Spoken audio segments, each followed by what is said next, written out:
لاعبي شبيبة بجاية يلعبون ومسافات بعيدة بينهما، وبالاخضر في هذه التمريرة لبوكساسا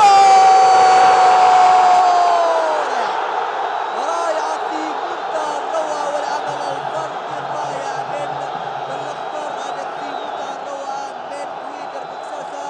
الأجواء كبيرة جدا فوق مدرجات ملعب الوحدة المغربية في الوقت اللي كنت راح أقول فيه بأن اللاعبين والمهاجمين يلعبوا بعاد عن لاعبي وسط الميدان. ينطلق المدافع الايسر بالاخضر من الخلف، عمل فردي رائع جدا. الالعاب الناريه كثيره وعديده والفرصه ستكون متاحه لكرسي احتياط نادي المصري حتى يكسر رتم المباراه وحتى يجبر حكم المباراه ايضا على توقيفها للحظات لدقائق. الأجواء رائعة، ولكن هذه الطريقة في التشجيع والمناصرة أيضا تجلب المتاعب للاعبين، يفقدون التركيز حتى الرؤية صعبة جدا فوق أرضية الميدان. الأخضر يسترجعها بالرأس، يلعبها مع مصباح تخيش في وضعية صعبة، استماتة دفاعية مصرية، لكن بالأخضر في وضعية أفضل هذه المرة.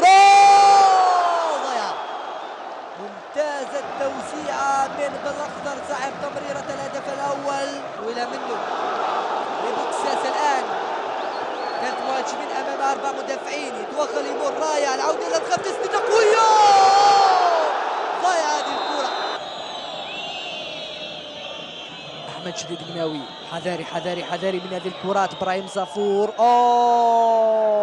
كرة تمر بسلام، تمر بسلام هذه الكرة. يعني يكفي أولى الكرات يتمكن من توزيعها.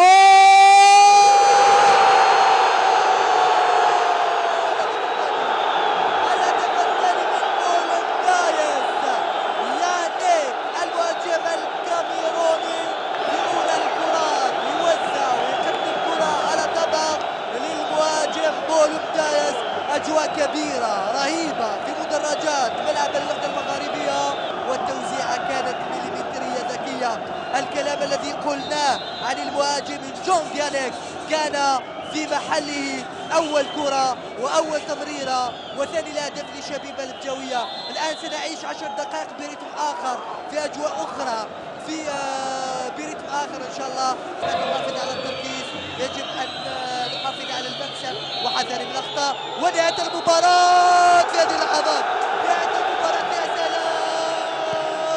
شبيبة بجاية لأول مرة في التاريخ في نهائي كأس شمال إفريقيا، فرحة كبيرة وكبيرة جدا.